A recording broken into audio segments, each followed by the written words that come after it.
So the theme of today's lecture is presenting and the teaching language. So this is important part of any teaching is presentation. So presentation. So what is presentation? So presentation is the ways of presenting a new language, grammar or vocabulary, or sometimes even skills. So presentation includes MPF or sometimes MFP. So what does it mean?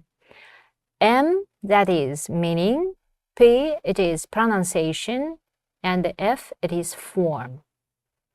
For example, you are presenting countable and uncountable nouns like chocolate, cake, ice cream, lemonade, water, juice, pizza. For example, you say, I'd like some, and you give an example. So the next one is P, practice. So in practice part, you should do exercises. Select countable or uncountable nouns, or for example, fill in gaps with a and some. And also remember, please, when you do practice part, you should do some semi-practice activities, semi-controlled practice activities. So, and the third part is produce, so which is production, when you use different, creative and task-based activities, such as role-playing, for example, a dialogue, yes? As if your students are in a small restaurant or cafe, when they order something or when they do some, shopping, such as, for example, I'd like some chocolate or an ice cream for my birthday party and so on. So we will move on with presentation techniques. So with PPP, which stands for presentation, practice, and production stages, a teacher focuses on a target language, so the grammar vocabulary of the English language, into a situation to convey the meaning. So you give the situational, so situation, which is situational presentation. Then after that, you should elicit the language. You should write under the picture the words of countable and uncountable nouns, for example, and you model. So I'd like some, for example, using choral drilling or controlled or restricted practices. For example, I'd like some chocolate. Now please, learners or children, repeat after me. You can do it, for example, individual drilling, or you can do it whole drilling. And also, as a part of elicit, you can do some controlled or restricted practices. Also, teacher can ask concept checking questions. Which items are countable and uncountable? So, restricted output activities. So the real learning experience is when learners try to use the language themselves. So restricted output activities focus on limited options for the use of language, because you are, explaining, presenting for the first time. And the second is limited options for communication. And the third part is the focus on accuracy. So accuracy means when your learners speak without mistakes. So because when you apply communicative approach, the focus will be on fluency. So restricted output activities involves oral drills, written exercises, elicited dialogues, and the practice activities and the different games. So clarification or presentation includes teacher explanation. Teacher tells the learners, for example, yes, what is the part of the grammar or vocabulary or she or he is going to explain. Then guided discovery. Teacher helps the learners to tell himself. And also self-directed discovery. The learners tells themselves what is the topic is going to be. So as you can see, teacher explanation in the scheme is given here, then guided discovery and the self-guided discovery. This guided discovery, when you help your learners to predict the topic or theme of today's lesson. Self-guided discovery works well with, for example, intermediate or upper intermediate or advanced learners. Or sometimes even your kids can guess. For example, let's suppose that you are going to present the weather with your children, and you can, for example, show them on ICQ board some pictures of the weather, different weather conditions. In this case, children can say that today's topic will be about weather. So the next one is rules and explanations. So rules can be descriptive and pedagogic. So descriptive rules describe the regulatory of grammar. So pedagogic rules give learners how to apply them. So according to Swan, rules can be true. They should depict truthfulness. Then limited. Rules should show what the limits are on the use of a given form. For example, will is used for future form. How it is different from other ways of taking future, for example, going to.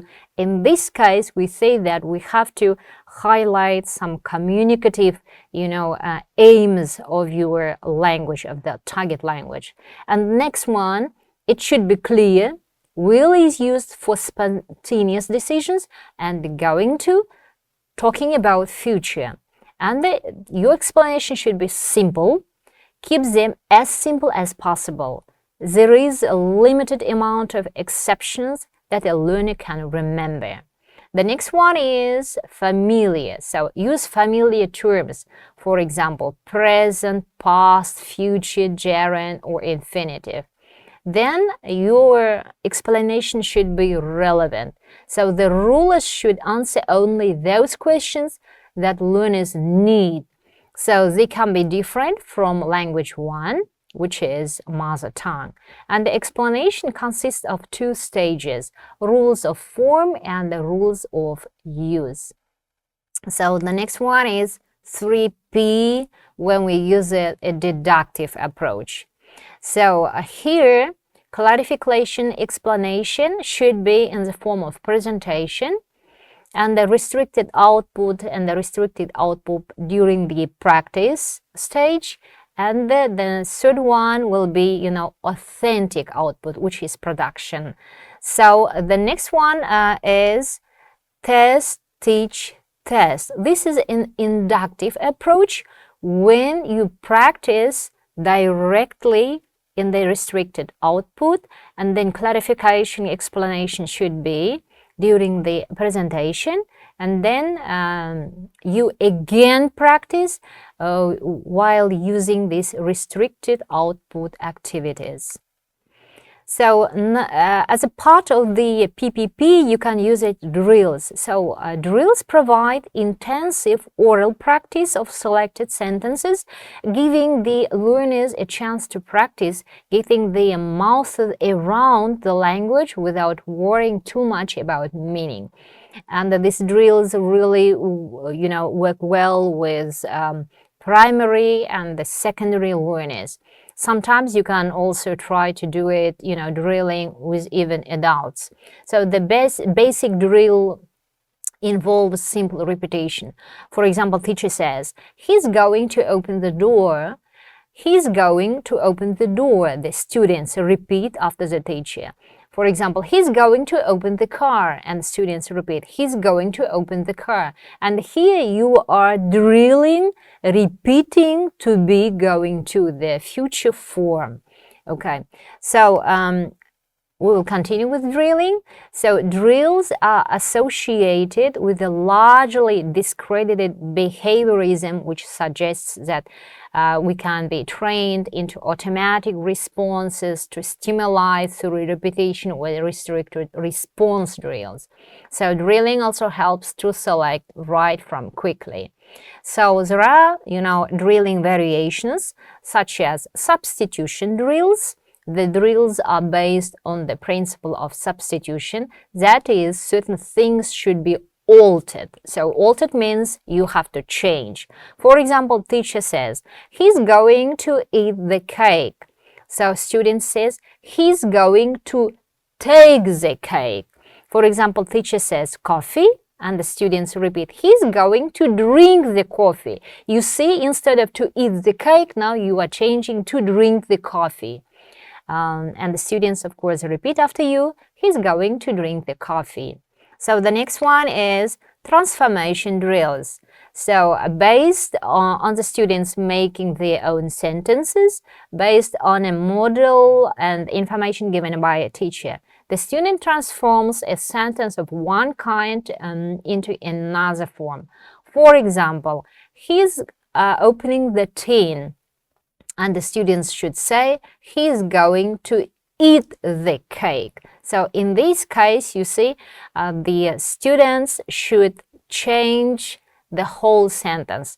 Or for example, teacher says, he's standing beside the swimming pool, and the students should say, he's going to swim. So the next drilling type is true sentences. So the most useful drill where the students give real information in his or her answers. There is also communication as well as their practice. For example, teacher asks, so what are you going to do after school? And the student says, I'm going to play football. And tonight?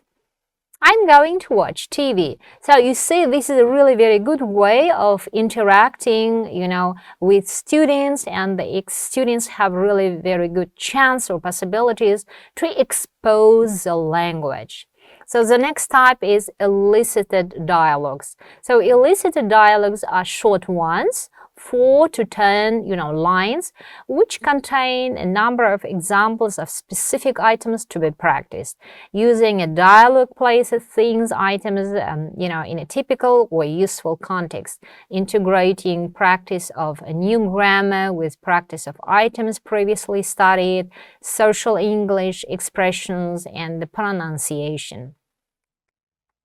So the next one is also important, is timelines. So timelines are lines and drawings that provide a visual representation of different verb forms, showing what things happen or are happening in the present, past, and the future. So as you can see that the horizontal time presents time, while the vertical represents here, yes, now and the present moment. A cross shows a single and the completed action. For example, I went to the cinema yesterday. So using this timelining in your class, I think that would be really very helpful, because learners can see visually what the different tenses mean for them. And please do not forget that you are teaching the foreign language, including, for example, the English language or German language, and therefore this is very important when you integrate in your class different approaches. Thank you for your attention.